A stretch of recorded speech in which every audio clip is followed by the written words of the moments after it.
Boa tarde a todos e a todas. Bom, primeiro é um prazer estar aqui com vocês. Queria agradecer o convite, em especial ao José, quem me convidou para estar aqui hoje. Hoje a gente vai falar aqui nesse palco sobre o impacto da guerra tarifária no acesso à saúde. Eu, com certeza, nós quatro aqui nessa roda, sou o que menos entende do assunto, né? Hoje eu fui deputado federal, atuei bastante nessa pauta da saúde, até porque, né, como obrigação das emendas parlamentares de um deputado, nós somos, hoje os deputados são obrigados a destinar pelo menos metade dos recursos de emenda parlamentar para a área da saúde. Eu, na época, eu fazia o edital para destinação de emenda para isso, então a gente acabava selecionando os melhores projetos na área de saúde para o estado do Rio de Janeiro. Mas eu não atuo nessa área hoje, né? Hoje eu atuo na área de energia, como conselheiro da Taesa, e atuo hoje como CEO do Lance, que é um portal de notícias esportivo, né? Mas claro que a saúde, no caso, tem um impacto, porque sem saúde não há esporte, né? Então, com certeza a gente tem alguma sinergia, algum contato nesse momento. Mas estou aqui muito mais para moderar, para conversar com vocês, puxar um pouco esse papo e para ouvir de vocês e aprender também com vocês. Aqui comigo, temos aqui o Arionaldo Bonfim Rosendo, do Ministério da Saúde, subsecretário de Orçamento, e depois ele pode até se aprofundar um pouco mais. O João Paulo Souza, CEO da GE Healthcare, e o Sylvester Feds, tá certo? Pronúncia? Que é o presidente da Novartis.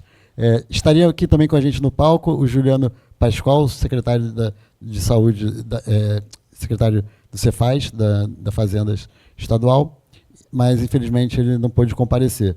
Então, acho que a gente está vivendo um momento em que muito tem se falado, né, sobre a guerra tarifária, impactando o Brasil como um todo e todos os países do mundo, não só o Brasil, né?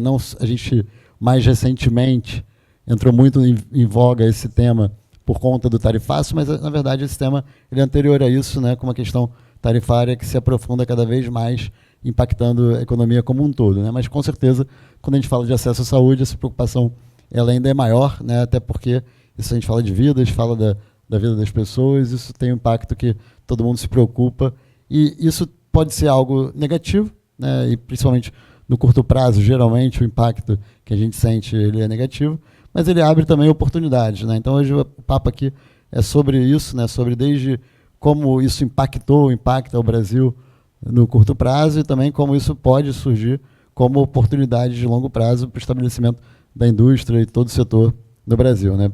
Para começar essa conversa, vou trazer aqui uma primeira pergunta.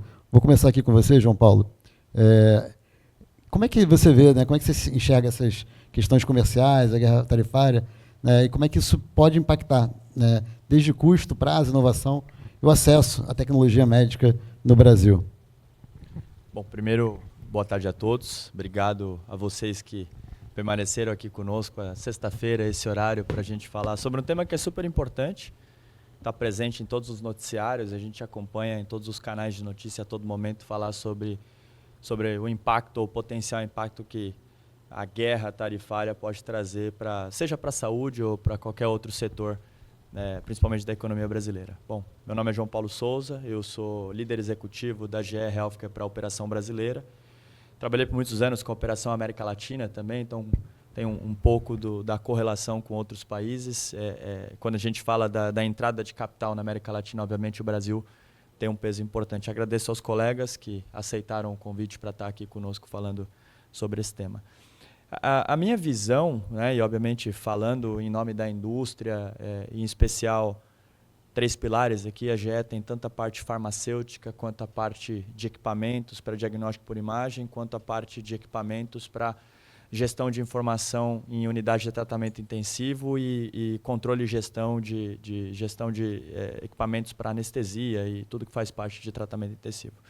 Quando eu olho desde esse prisma, eu vejo, na verdade, uma grande oportunidade. E oportunidade no sentido de fortalecer principalmente a indústria brasileira. Quando a gente começa a enfrentar situações de geopolítica que podem indiretamente impactar o acesso à saúde, a democratização do acesso à saúde, o movimento, e eu falo em nome da GE Healthcare, que a gente começa a fazer encontrar rotas alternativas para que a gente saia do meio dessas questões que extrapolam o universo da saúde. E eu vou dar um exemplo prático aqui. A gente tenta descentralizar linhas de produção de um único país, ou fortalecer a linha de produção no Brasil. Então, a gente vem fazendo investimentos na planta brasileira para que a planta brasileira seja cada vez mais independente. E aí a gente está falando de uma empresa brasileira fornecendo para o Brasil. E esse movimento tira a rota da companhia dessas questões tributárias, né? Então, a gente tenta olhar sempre desse prisma de como é que a gente diminui esse impacto colateral de uma questão geopolítica para continuar fornecendo tecnologia, fornecendo acesso, sem que essa dor da carga tributária seja repassada. Porque no final do dia a gente está discutindo aqui, alguém vai pagar essa conta, né? E esse alguém normalmente são as pessoas que mais precisam, né? O Sistema Único de Saúde, no final do dia, acaba sendo o mais impactado, porque o governo, a gente precisa atender um número muito maior de pessoas quando a gente compara saúde pública com saúde suplementar. Ao mesmo passo em que a saúde suplementar ela encontra suas rotas alternativas para continuar dando assistência para os 55 milhões de pessoas hoje que estão dentro da saúde suplementar, versus um número muito maior que está dentro da saúde pública. Então, a minha visão ela vai mais numa linha de oportunidade, de como que a gente tem que olhar de um prisma de trazer um fortalecimento para a indústria local ou encontrar rotas alternativas de países que estejam fora da linha dessas questões geopolíticas. Obrigado, João. E agora, com você, Silvestre, a gente, né, essa questão da guerra tarifária, né, e política, elas afetam muitas vezes, ou pode afetar, né, a disponibilidade, né, e também os preços e acesso ao medicamento, né? Como é que você vê isso, principalmente para as questões mais inovadoras, né, o impacto disso também no modelo de inovação, né? Você acha que isso pode ser algo que acelere o processo de inovação, ou pelo contrário, né, pode gerar impacto, até porque, né, e eu acho que tem um elemento que talvez até vou voltar depois também para você, João, e para todos, antecipando uma pergunta futura, né? A gente tem a questão do momento atual que a gente vive, né, e do impacto da guerra tarifária de curto prazo, mas tem também uma questão da instabilidade que gera movimentos como esse, que faz com que, né, investimentos que são previstos e que são orçados com um cenário X, quando a gente percebe que políticas públicas ou questões geopolíticas ou, né, mudanças bruscas podem mudar todo o VPL de um projeto que foi previsto com determinada característica, né? Então, já estou antecipando um pouquinho uma pergunta que eu vou voltar para você, João, mas eu acho que você pode já entrar um pouco nisso também, se quiser, você vai. Obrigado. Muito obrigado a todos por estar acá por una sexta-feira en Río, en playa, o estar acá. Obrigado a todos mis colegas acá. Mira, soy presidente de Novartis, soy holandés. Vi viví la creación de Comunidad Europea. Então, realmente sou um grande vencedor, estou convencida que o livre comércio é a solução a muitas desigualdades e permite que todos os países possam fazer as coisas em que são mais produtivos. Tarefas, em geral, em minha opinião, geram muita ineficiência. E em um mundo, especialmente como o Brasil, as ineficiências podem possivelmente aumentar a inequidade também. Mas antes de voltar às tarefas, eu acho que uma das principais oportunidades para o Brasil atualmente é o tema de reformação tributária. Eu vejo com bons olhos porque potencialmente se pode baixar o custo administrativo. Claramente, nos próximos anos teremos uns riscos operativos, mas finalmente há uma oportunidade importante em simplificação. E também tem esperança que o governo também vai revisar um pouco o tema dos impostos a medicamentos, porque muitos países, justo aí, baixamos os impostos para aumentar acesso em um país, e especialmente no Brasil, acesso todavía é um tema importante. Voltando às tarefas, finalmente, eu morei 7 anos nos Estados Unidos e estava morando nos Estados Unidos em Trump 1 e parte em Trump 2. E finalmente, eu acho pessoalmente que esse tema de tarefas, a país que principalmente vai pagar é o próprio país, Estados Unidos, infelizmente. E estamos vendo isso já em inflação, estamos vendo os números não são tão bons e estamos vendo esse softening nos números. Mas o que significa isso para o Brasil? Eu acho, primeiro, primeiro para os Estados Unidos também, os números são mais baixos, mas também a implicação é mais no país dos Estados Unidos. Pessoas vão perder possivelmente cobertura, já estamos vendo pessoas que não vão receber food checks, etc. Então, são temas que são preocupantes. Para o Brasil, eu vejo como você uma oportunidade. Não por a parte até me fala muito sobre vamos a investir mais na parte de produção nacional, certo? Vamos independizar-nos. E a esse ponto entendo se você quer independizar por uma decisão estratégica de saúde. Mas não, eu acho que é melhor se fazemos isso somente por as tarefas. Porque finalmente, onde vão a venir os active ingredients? Índia, China. Finalmente, os supply chains são demasiado integrados para pensar que localizar é algo factível para longo prazo. Então, nesse sentido, eu acho que lo vejo um pouco com cautela, porque finalmente os governos mudam, as tarefas é algo, como você fala, temporário, e finalmente estamos dando uma política em curto prazo. E especialmente para companhias como a nossa, que para produzir um medicamento, desenvolver um medicamento, são em promédio 15 anos, desde a fase 1 até que o medicamento chega a mercado. Então, como companhia farmacêutica inovadora, precisamos, a um ponto, certeza. Uma certeza, um marco legal, um marco econômico, e nesse momento não existe. E não somente por as tarefas, mas também outras ações, como as ações que saem dos Estados Unidos para assegurar que os preços reduzem. Todas têm um impacto muito grande. Então, estamos nesse momento vivendo em um mundo incierto. Sin embargo, e aí vou com umas olhas positivas, porque finalmente sou uma pessoa mais de base meio geo. Novartis, no Brasil, estamos aqui por 90 anos. Inovando nos últimos 6 anos, lançamos 18 novos produtos. Os próximos 6 anos são outros 18 novas inovações que chegam ao país. Isso não vai parar. Na área de saúde, as pessoas precisam de saúde. O envelhecimento em Brasil vai acelerar porque estamos aqui 10 anos detrás da Europa. Então, realmente, a necessidade para soluções inovadoras é muito grande. Eu acho que a oportunidade principal para mim é como vamos a trabalhar em conjunto, em parceira, marco legal, saúde pública e privada para criar soluções sustentáveis para os pacientes do sistema de saúde. Eu acho que frente que uma tem uma quase inimigo comum, como as tarefas, possivelmente entre nós podemos juntar para criar essas parcerias para um melhor Brasil.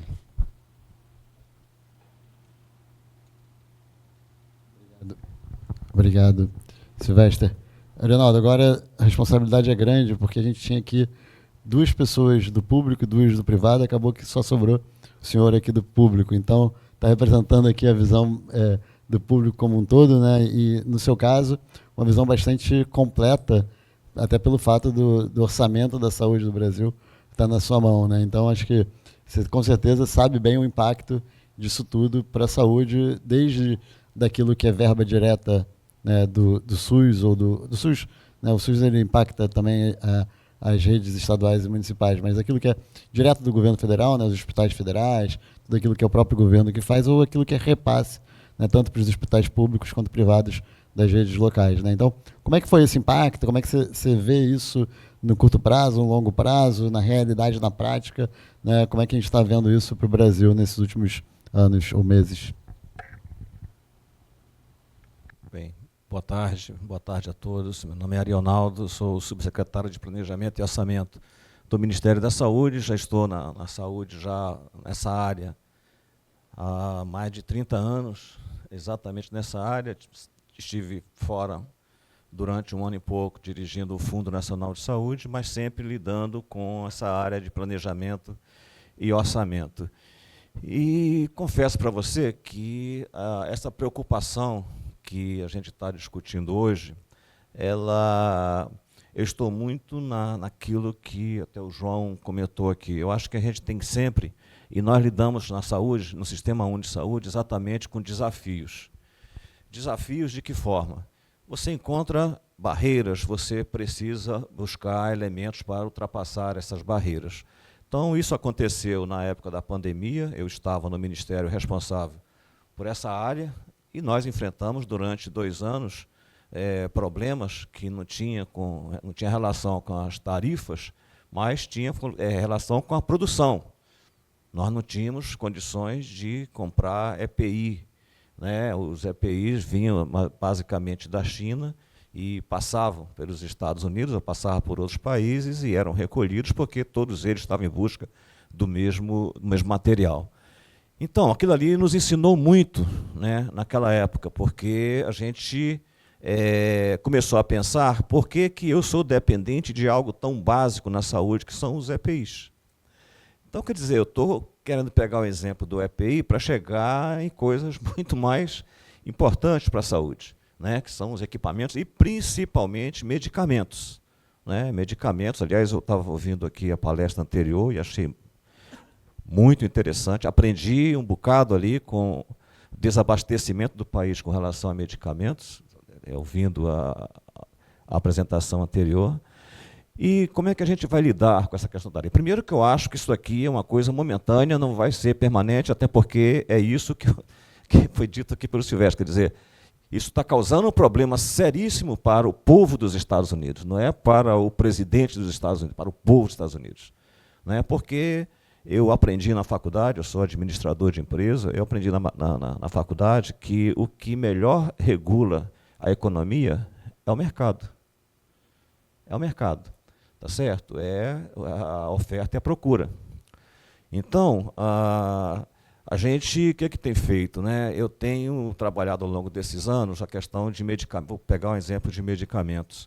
A gente compra medicamento de forma centralizada para o Brasil inteiro, e a gente distribui para os estados, que, por sua vez, repassam os municípios.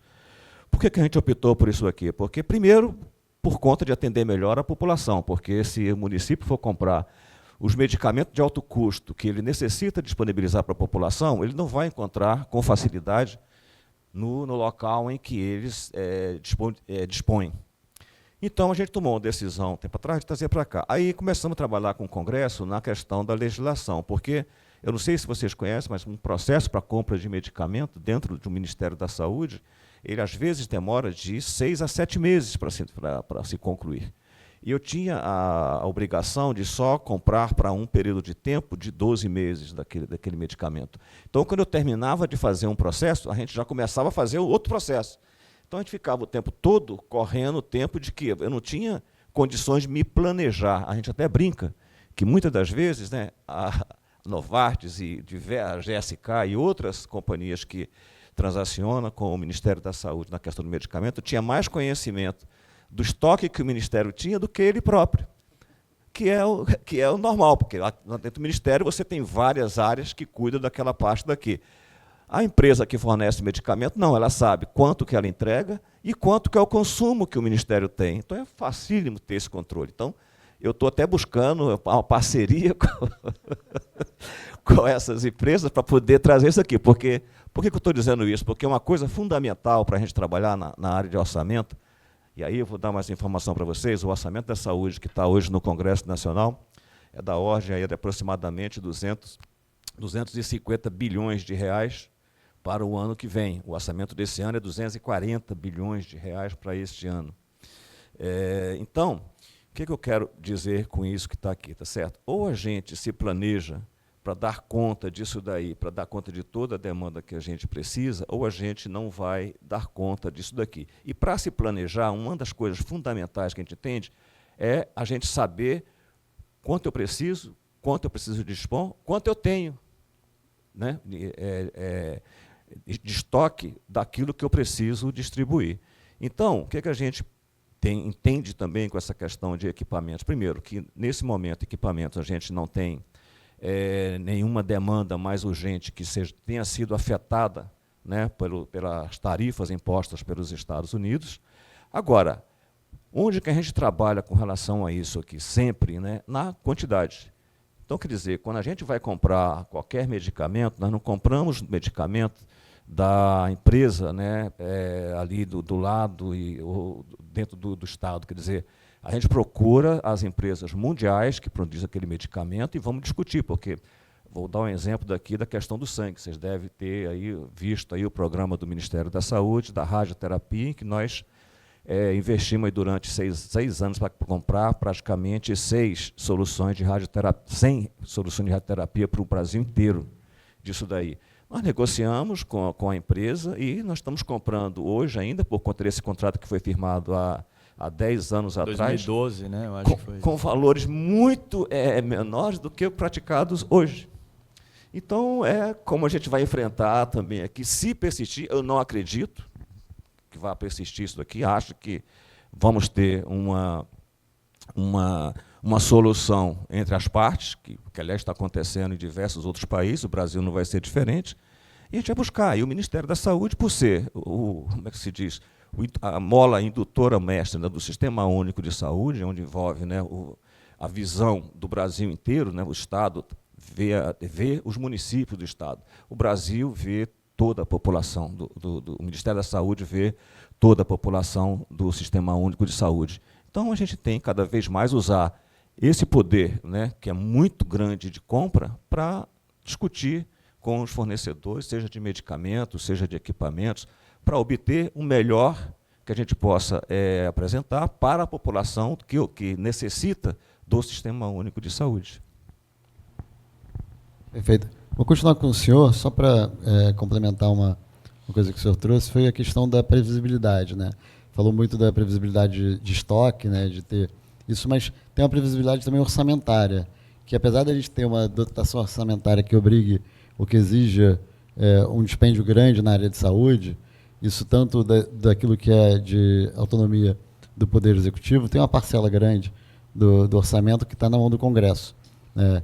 E isso se dá através das emendas parlamentares. Eu, que estava lá como deputado, eu sempre fui contra a emenda parlamentar. Eu sou favorável ao Congresso participar da execução da elaboração do orçamento. Mas uma coisa é o Executivo manda o orçamento para o Parlamento debate o orçamento e define o que é orçamento, mas não ele ser dono de uma parcela do orçamento individualmente. Cada deputado tem uma parcela do orçamento. Mas essa é a realidade, e, na verdade, nos últimos anos, até no último ano que eu estava lá como deputado, e depois disso se agravou ainda mais, o orçamento está cada vez mais na mão do Parlamento, né? E tem tanto essa questão que isso não...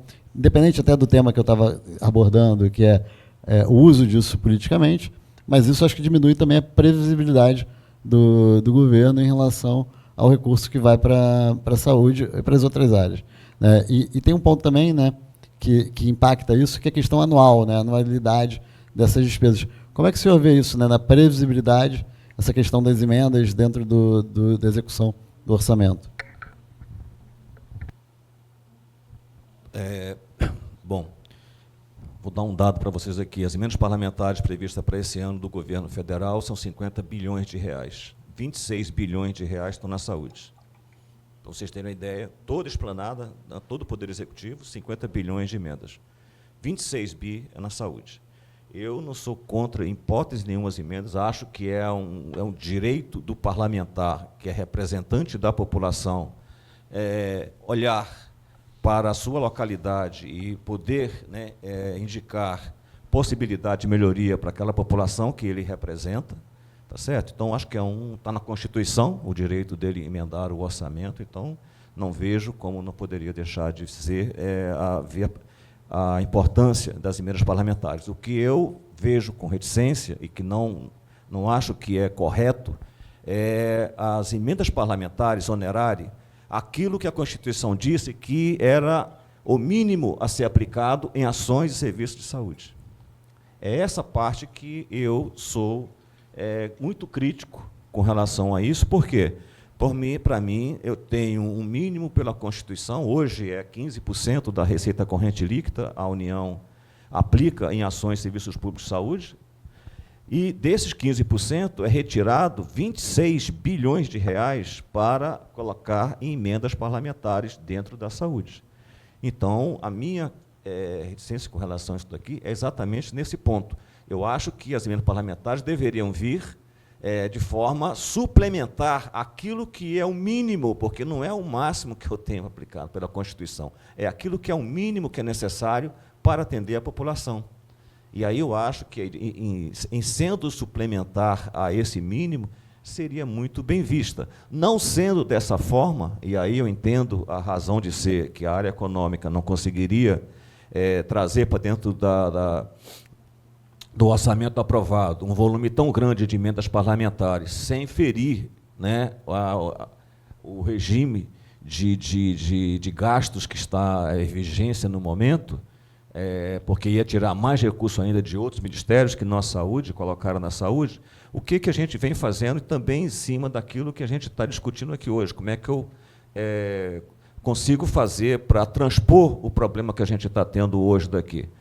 A gente procura trabalhar com as emendas parlamentares dentro daquilo que é prioridade dentro do Sistema Único de Saúde, pensado pelo Ministério da Saúde. Então, eu tenho lá emendas parlamentares. Se a gente for ver hoje as emendas parlamentares, há uns 10 anos atrás, como você estava ainda lá apresentando emendas parlamentares, a grande maioria era para investimento nos municípios. Vimos que esse modelo, né, a partir ali do final do governo da presidente Dilma, estava meio complicado, porque a economia teve uma queda muito grande e a saúde aplica em saúde. O Ministério da Saúde aplica em saúde 15% da RCL, como eu me referi. Os estados aplicam 12% de tudo aquilo que ele arrecada, os municípios 15% do que ele arrecada. Se essa arrecadação cai, eu tenho um problema sério na economia. E aí o que estava acontecendo, o que nós vimos com relação às emendas parlamentares? Ao serem apresentadas para equipamentos, a gente viu isso muito acontecer, de que os municípios beneficiários compravam os equipamentos e não conseguiam colocar depois para funcionar, porque não tinha recurso para manter. Nós sabemos que qualquer equipamento que você coloque no Sistema Único de Saúde vai ter um gasto permanente para manutenção e funcionamento desses equipamentos. Então, nós começamos a trabalhar ali por volta ali de 2016, 2017 em diante, de que essas emendas parlamentares fossem redirecionadas não mais para investimento, mas sim em custeio. Por quê? Porque, naquele momento, os 12% e os 15% que os estados e municípios eram obrigados a colocar eram insuficientes. E aí a gente usou as emendas parlamentares, então, naquele momento, e está usando até hoje. Para vocês terem uma ideia hoje, né, nós temos 26 bilhões de emendas parlamentares esse ano, como eu disse. Desses 26 bilhões, mais de 90% desse recurso é para custeio. É para custeio do Sistema Único de Saúde. De quem? Dos gestores estaduais e municipais de saúde. Para que a gente coloca? A gente está trabalhando com o Congresso para colocar para custeio, para manter esse sistema funcionando, para, minimamente, manter esse sistema funcionando, atendendo a população com as dificuldades que eles têm hoje. Então, em resumo para vocês, emendas parlamentares totalmente a favor, não achamos que seja viável, factível, tirando o mínimo da saúde, pelo menos sob a ótica da saúde. Se eu tivesse na área econômica, talvez, claro e óbvio, né, o olhar seria diferente. Do ponto de vista da saúde, não vejo, porque está tirando um recurso ali que eu poderia estar ampliando aquilo que nós não temos hoje condições de ampliar. Então, se vocês terem uma ideia, como eu falei para vocês, eu tenho um orçamento para 2026, que está no Congresso sendo votado, que deverá ser aprovado agora no final do ano, de aproximadamente 260 bilhões de reais. Ao mandar esse recurso, essa proposta para o Congresso, 20 bilhões de reais foi na reserva de contingência. Eu não pude orçar, O que é que significa reserva de contingência? É aquilo que vai congelado, que vai destinado para alocação de emendas parlamentares, para cumprir dispositivo constitucional. Então, quer dizer, se eu pudesse ter esse recurso sendo destinado para aquilo que define ações de serviços públicos de saúde, eu poderia estar ampliando hoje ainda mais a capacidade, né, baixa, que nós sabemos que é, de vários estados e municípios. Mas não posso fazer, fico limitado por conta desse dispositivo, e aí não é uma vontade do Congresso, do governo, é um dispositivo que está na Constituição e que nós temos que cumprir, não tem como não deixar. Silvestre, o Arionaldo comentou sobre, né, o interesse deles até em ter mais acesso, né, os dados que as próprias empresas têm, muitas vezes é mais robusto do que o próprio Ministério, né? E esse é só um exemplo de como poderia ser uma parceria mais robusta entre o público e o privado, né? Como é que vocês veem a Novartis ver, né? Eu estou dando esse exemplo só para fazer o gancho, mas eu acho que isso vale para outros temas, né? Essa relação, né, do privado, no caso de vocês, em específico, com, seja o governo federal, os governos estaduais, os governos municipais, e também, né, claro, voltando um pouco no foco da guerra tarifária, mas de forma mais abrangente, né? Como é que você vê essa conexão? A conexão a colaboração privada público. Já estou usuário do sistema de saúde no Brasil 1 ano e meio, desde que, bueno, não é para crianças, e eu devo dizer que muitas pessoas falam, têm críticas sobre o sistema de saúde no Brasil, mas, em minha opinião, é um sistema bastante generoso a nível privado, mas incluso a nível SUS. É um sistema que cobre mais de 170 milhões de pessoas e não é uma coisa pequena, não? Eu acho que se você tem esse sistema, temos vários atores importantes, mercado, os atores privados, os atores hospitalários, os atores de saúde, e finalmente temos toda uma responsabilidade para a sustentabilidade do sistema. Como eu falei, que já estamos 90 anos no Brasil, estamos a plano de estar muito mais aqui, não? Então devemos cuidar desse sistema. Eu acho que para assegurar que criamos sustentabilidade para todos os pacientes no Brasil, devemos colaborar.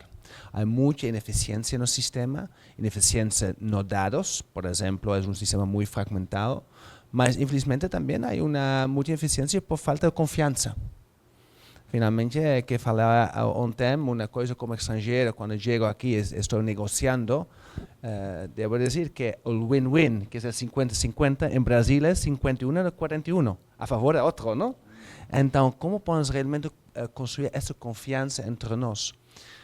Em Novartis temos várias parcerias com entidades como CONASEM para a jornada de cardiovascular.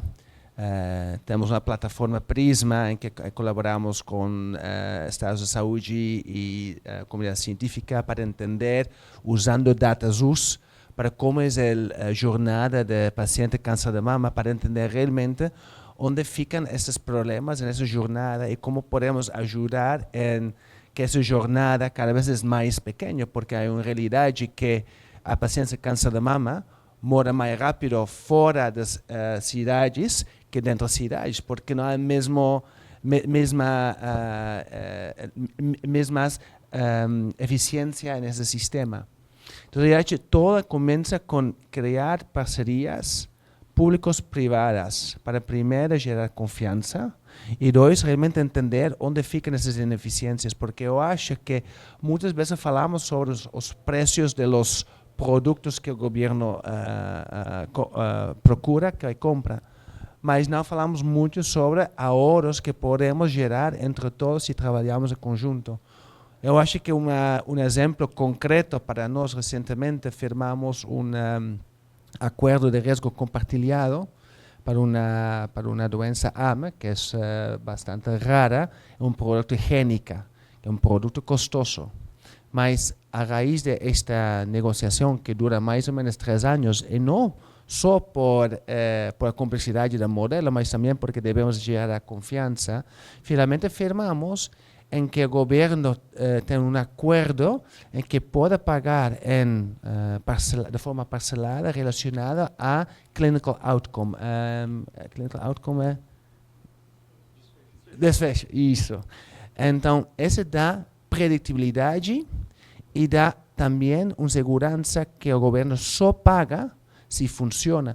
Porque é meu, e você pode dizer que não está de acordo ou sim, mas em minhas interações com o governo ou com a saúde pública, o problema não sempre é não querer pagar. É pagar por algo que funciona e de forma predictível para que podemos planejar dentro do orçamento. Isso foi um grande insight. E tudo isso para mim começa com poner o paciente central e entender que é a necessidade e depois entrar no diálogo para ajudar esse paciente. Não sei se... Não, claro, com certeza. E, João, primeiro aquela provocação que eu tinha feito, né, sobre essa questão de como é que a gente investe, como é que a gente planeja investimentos, principalmente em inovação, né, ou até mesmo investimentos industriais, sem a previsibilidade, mas também vou adicionar uma pitada de provocação, tendo a primeira fala do Silvestre, quando ele fala, olha, tudo bem, a gente pode até ver aqui um lado mais otimista de tentar trazer para o Brasil, mas a gente vai continuar tendo insumos, matéria-prima e tudo mais, que vão vir de fora e que vão continuar impactando se tiver uma guerra tarifária muito alta. Então, queria trazer um pouco essa reflexão para você, falar um pouco a visão de vocês da GE nisso. Esse é um bom ponto, uma boa provocação, inclusive, porque nem tudo parece tão simples, né, quanto uma fala de um otimismo de trazer a industrialização para o Brasil, porque a gente sabe que, infelizmente, o Brasil não tem capacidade de fornecer todos os elementos que fazem parte de um processo de produção. A gente tem um plano de incentivo que aconteceu ali entre 2010 e 2012, do Ministério de Tecnologia, de Inovação, para a gente trazer o PPB, né, que é o Plano de Produção Básico, trazendo benefícios fiscais para quem trouxesse linhas de produção, mas no final do dia a gente acaba enxergando linhas de produção que são linhas de montagem, né? Você tem cadeias de supply que fornecem algumas partes sendo montadas no Brasil, outras são importadas de outras regiões do mundo. O desafio, e a gente está discutindo muito com o governo, a Nova Indústria Brasil, né, um plano de reforçar a indústria local, trazendo de fato transferência de tecnologia, ou seja, um passo adiante do que a gente teve com o plano de produção básico. E aí tem vários pontos a serem discutidos ainda até a sua implementação. Agora, eu fico com o ponto da previsibilidade, né? Para a gente que faz investimentos no país, a gente precisa ter segurança. Segurança jurídica, uma previsibilidade econômica para ter um investimento em que a gente sabe, ou pelo menos consiga dar uma base estimada daquilo que pode acontecer. E quando a gente fala de linha de produção, inovação, a gente precisa dessa visão, né? Então, por exemplo, para eu trazer uma linha de produção para o Brasil, eu discuto minimamente 5 a 7 anos essa transferência de tecnologia. E eu estou discutindo agora o que vai acontecer em 2030, num cenário bastante incerto, né? A gente foi comentado aqui pelo Silvestre, os governos mudam e a gente permanece, né? A indústria permanece. A GE está no Brasil desde 1919. A General Electric, uma empresa americana, fundada pelo Thomas Edison em 1892, é uma empresa que tem linha de produção em mais de 47 países no mundo. Isso faz com que a minha cadeia de supply chain ela seja extremamente diversificada. Por quê? Para que eu tenha o menor impacto possível das questões macroeconômicas, porque eu consigo fazer movimentos que saiam dessa rota tarifária sempre que possível. E questões como essa que a gente está vivendo hoje não é a primeira nem a última vez que a gente vai ver. O Brasil já passou, né, por diversos ciclos e vai continuar passando, né? Nós somos um país que, como bem comentado, a gente está em expectativa de vida 10 anos atrás da Europa, mas a gente é um país jovem comparado com o velho continente. Nós somos um país que está se reinventando ou se conhecendo ainda para dar passos mais largos. Então tem muita oportunidade. Obviamente, nós da indústria temos interesse em participar dessa evolução e eu acho que o ponto central de tudo, o Arionaldo trouxe para a gente, é o diálogo, essa integração, a parceria público-privada, na minha opinião, ela é fundamental para que a gente possa sair dessas questões que extrapolam a saúde e que a gente possa trazer expertise do lado da indústria. Ele trouxe o exemplo da gestão de estoque, mas a gente pode trazer vários outros exemplos aqui, que essa colaboração, no final do dia, traz um benefício para a ponta. E o diálogo é o ponto fundamental. Qual que é o grande desafio? O Brasil é muito grande. O Brasil tem dimensões continentais. O Brasil tem as 3 esferas. A gente tem a federação, a gente tem os estados e a gente tem os municípios. 5.500 municípios, 27 federações, né, mais o governo federal. Como que você senta para falar com todas as esferas e organiza todo esse caminho, né? A gente tem as emendas parlamentares, a gente tem os governos estaduais com os seus interesses, a gente tem os próprios municípios, e a gente está vivendo agora eu imagino que os colegas da Novartis, mas a gente está enfrentando agora um tsunami de licitações públicas, seja ela via emenda parlamentar, que segue, obviamente todos seguem a lei de licitação para organizar o processo de aquisição para o segmento público, mas você tem Ministério da Saúde, você tem secretarias estaduais, você tem municípios, você tem todo um ecossistema pulsando e a indústria tentando, da melhor maneira possível, prover soluções, tecnologias, abrir um canal de diálogo para que o investimento seja sustentável, para que a gente não traga impactos negativos para a cadeia do Sistema Único de Saúde e que acabe minando o acesso à inovação. E aí, pegando o seu ponto, como inovar, né?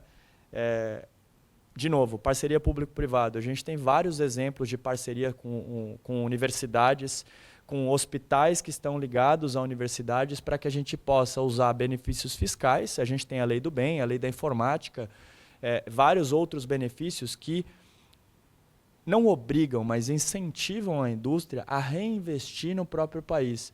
E eu poderia passar uma tarde aqui citando exemplos de inovação que foram feitos no Brasil e que viraram inovações globais. Inovações essas hoje que quem desenvolveu tem acesso a royalties e o Sistema Único de Saúde goza desse benefício. Eu tenho um exemplo na minha casa. O meu pai fez uma embolização prostática com uma tecnologia que foi desenvolvida pela Universidade de São Paulo, feito na Universidade de São Paulo, com uma tecnologia brasileira. Então eu tenho o maior orgulho de dizer que o Brasil tem sim capacidade de fazer isso, mas não... ontem, quarta-feira, na verdade, eu participei de uma plenária aqui que falava sobre como adaptar inovação ao Brasil. E eu fiz uma provocação. Durante muito tempo a gente ficou adaptando inovação para o Brasil, mas a gente está numa fase que a gente não precisa mais adaptar a inovação para o Brasil.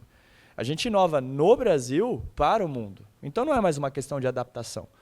E o Brasil é um ambiente tão rico, nós temos uma população tão heterogênea, a gente tem um acesso, infelizmente, há uma diversificação muito grande de tipos de patologia, e o novo dado é ouro. Aliás, o novo ouro é dado, né? Então a gente está falando que por muito tempo nós fomos arquipélago, e agora o desafio é voltar a ser uma pangeia. Como? Muito se fala de interoperabilidade. Como que eu conecto o sistema de saúde público com a saúde suplementar, porque o paciente ele orbita entre os dois sistemas e o custo existe.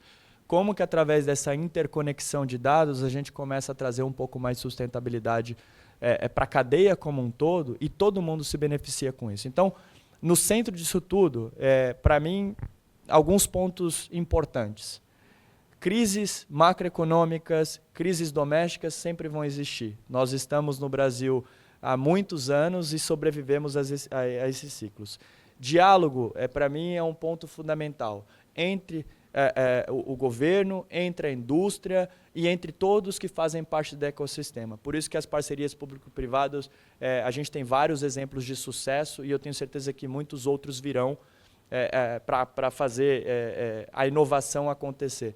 E o terceiro é uma questão de mentalidade, né? Uma mentalidade de que sim, no Brasil a gente tem muita oportunidade. O Brasil, se comparado com Europa, Estados Unidos e Austrália, pensando em clinical trials, e aqui meu colega conhece bastante, nós temos 20%, aproximadamente 20% a 30% do custo de se fazer isso em outros países mais maduros. Ou seja, você tem acesso à patologia, você tem uma política pública que permite esse acesso, você consegue ter capacidade intelectual, porque os médicos brasileiros e os pesquisadores, a gente exporta muito pesquisador, porque ele não está com acesso a fazer uma pesquisa talvez um pouco mais aprofundada do que ele faria em universidades americanas, europeias ou australianas. E o terceiro de tudo, que é o mais importante, é financeiramente muito viável, né? Então, o que a gente precisa? Da colaboração entre todos os atores no ecossistema para a gente, mesmo em meio a uma guerra tarifária, mesmo em meio a ciclos econômicos, governamentais, a gente continuar fomentando o acesso à inovação. Tem um exemplo muito bom do Pluvicto, que vocês acabaram de implementar, né, agora no Brasil, para tratamento de paciente com câncer de próstata resistente à castração, né, com metástase. E é uma inovação que está acontecendo também no Brasil. O Brasil não está para trás de outras regiões no mundo. Então, a gente pode discutir várias coisas legais que já estão acontecendo, independente de qualquer guerra tarifária, independente de qualquer ciclo governamental. Eu procuro olhar sempre desse prisma. A gente tem muito mais oportunidade do que desafio, e sempre teve. Legal, gente. Faltam aí 14 minutos para encerrar. Eu vou levar aqui para as considerações finais de cada um, e como comecei cada pergunta por um, agora deixar o início, né, para o Silvestre aqui fazer suas considerações finais. Mais uma vez, obrigado pela participação e pela presença. Gosto muito do que você falava. As crises vêm e saem. Eu venho um país mais estável. É que a capacidade que os brasileiros têm de reinventar-se, de manejar situações que são difíceis, é incrível. Quando eu vim ao Brasil, foi a primeira vez na minha vida que vejo um país com mais oportunidades que desafios. E acho que alguma vez devemos estar um pouco mais criando em nós mesmos e não só depender dos demais, porque, como você fala, há muita inovação no Brasil. Mas está evoluindo um marco legal para o tema da pesquisa clínica muito bom.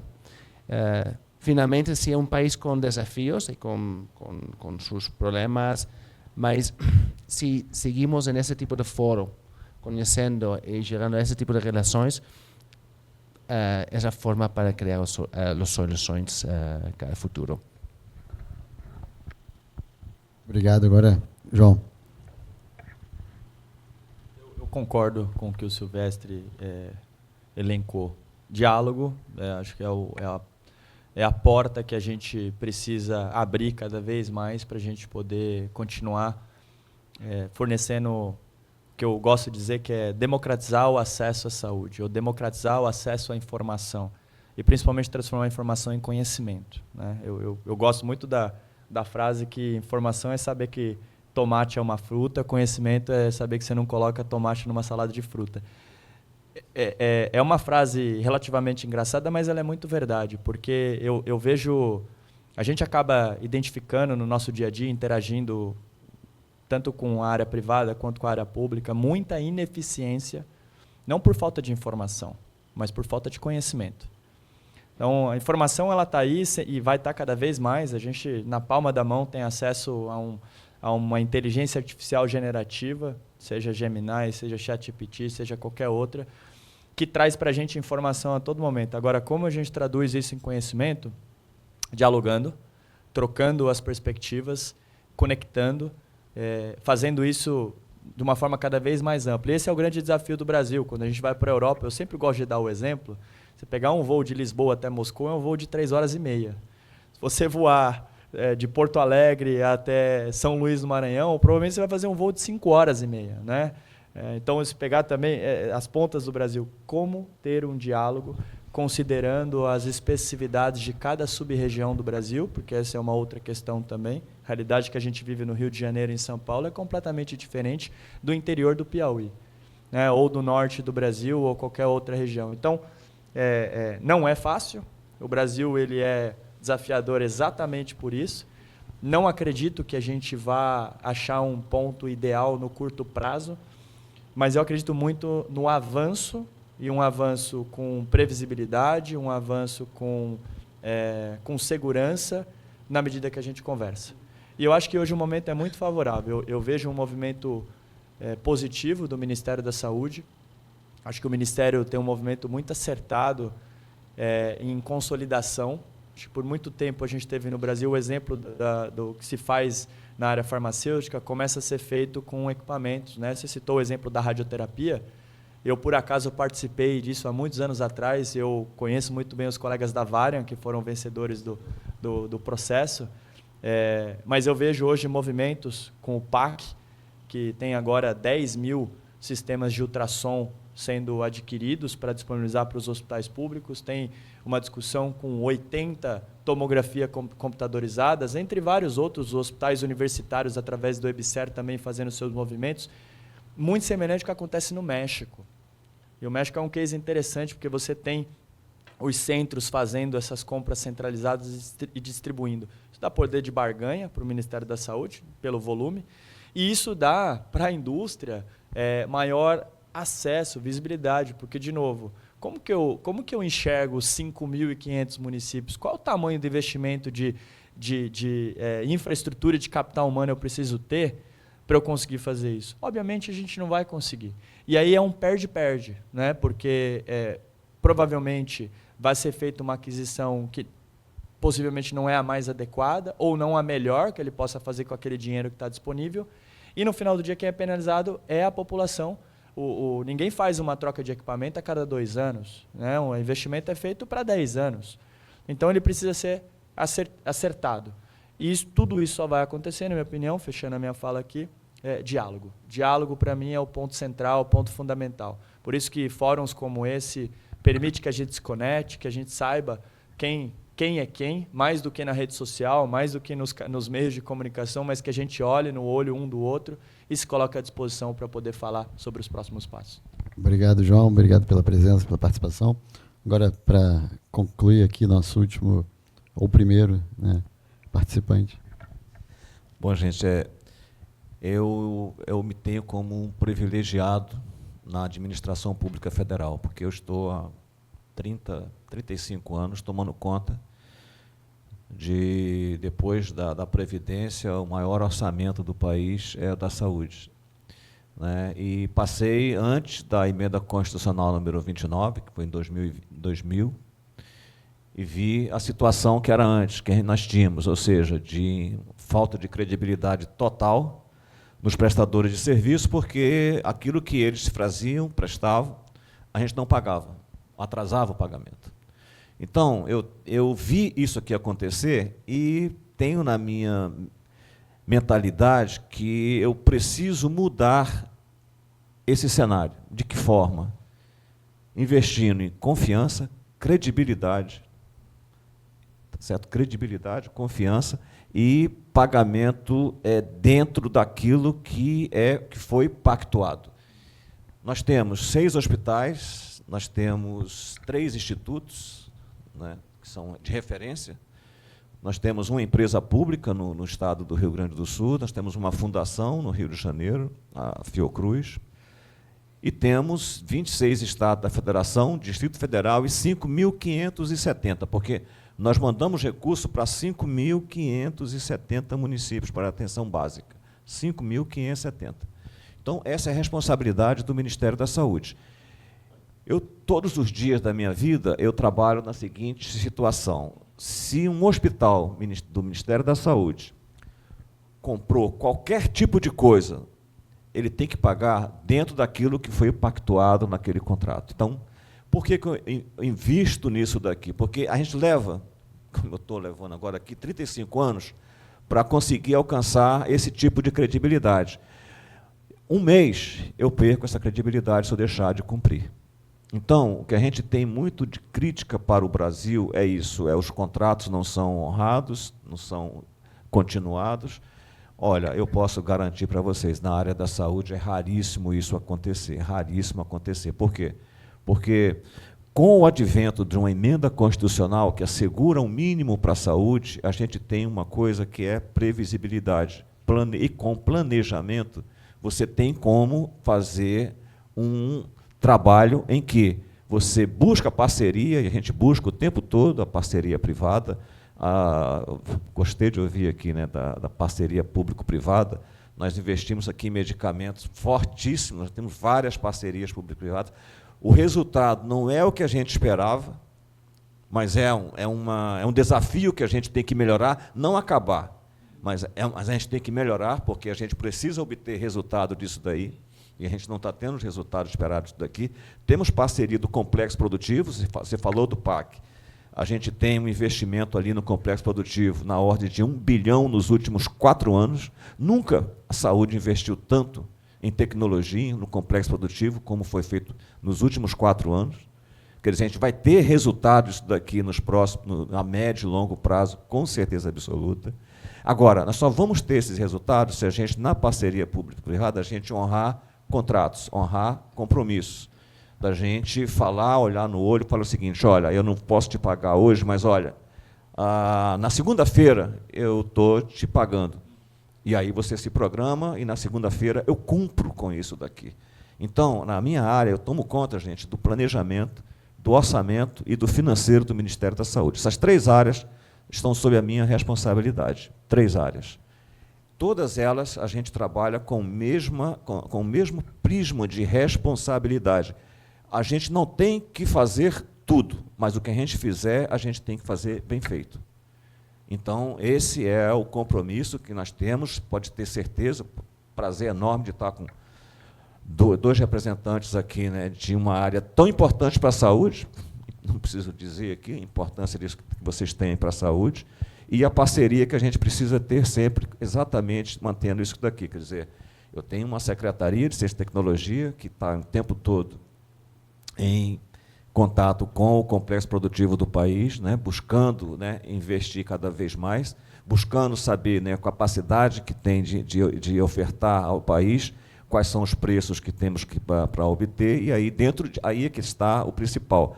Tendo previsibilidade orçamentária, a gente tem como negociar com a empresa, com as grandes indústrias disso daqui para atender o país. Medicamento, não preciso nem falar, medicamento a gente tem um investimento na saúde, 35 bilhões de reais nessa área. Eu falei que em emendas parlamentares nós temos 26 bilhões de reais. Nós temos 35 bilhões de reais na carteira de medicamentos e vacinas. E a gente trabalha o tempo todo com esse lema que a gente fala: se a gente contratar de vocês... Nós estamos fazendo agora uma nova lei de licitação que eu busquei durante quase que minha vida inteira de serviço público. A gente fazer contrato não para 1 ano de fornecimento, mas fazer para 3, 4, 5 anos de fornecimento. E essa nova lei trouxe essa perspectiva da gente fazer isso. Nós estamos investindo muito nisso daí. Por quê? Porque a gente entende que é o futuro da gente isso daqui. Agora, se a gente vai investir de fazer um contrato para 4 anos, a gente tem que honrar esses contratos, porque as empresas, para se prepararem para fornecer medicamentos para 4 anos, ela investe hoje para entregar daqui a 3, 4 anos. E então, nós não podemos te dar o luxo da gente dizer que vai precisar desses medicamentos que a gente está contratando com as empresas e daqui a 1 ano, 1 ano e meio, dizer, olha, pisa no freio porque eu não tenho mais condições, eu não vou ter necessidade daquele medicamento. Então, o que eu quero deixar para vocês de recado é esse, que a gente está mudando. O Ministério da Saúde trabalha diariamente com esse pensamento, que a gente está mudando a questão de que nós temos que ter responsabilidade, trazer confiança, seja com a indústria de equipamentos hospitalares, seja com a área de medicamentos, seja com prestador de serviço de limpeza e conservação. É a mesma coisa para a gente em termos de confiança. Se a gente contratou, a nossa responsabilidade é honrar os contratos e pagar dentro das datas que foram feitas. E isso vale, gente, estou dizendo para vocês aqui agora, isso aqui vale para a Fiocruz, aqui no Rio de Janeiro, isso aqui vale para os distritos sanitários indígenas, nós temos 34 distritos sanitários indígenas. É a mesma coisa, é o mesmo discurso que nós fazemos. Se lá no Oiapoque você fez um contrato de limpeza, nós estamos obrigados a pagar na data correta, porque se nós precisamos do serviço deles, eles precisam que nós façamos aquilo que nos cabe fazer, que é honrar com compromisso. Então, mais uma vez, muito obrigado pela possibilidade de a gente estar aqui nessa conversa aqui tão importante para o país, para o Ministério da Saúde, eu considero, e poder trazer para vocês isso, gente. o tempo todo, pelo menos, a Subsecretaria de Planejamento e Orçamento, a gestão do Ministério da Saúde tem como lema, isso daqui, previsibilidade, confiança e honrar compromisso. Isso daqui é o que a gente vem fazendo.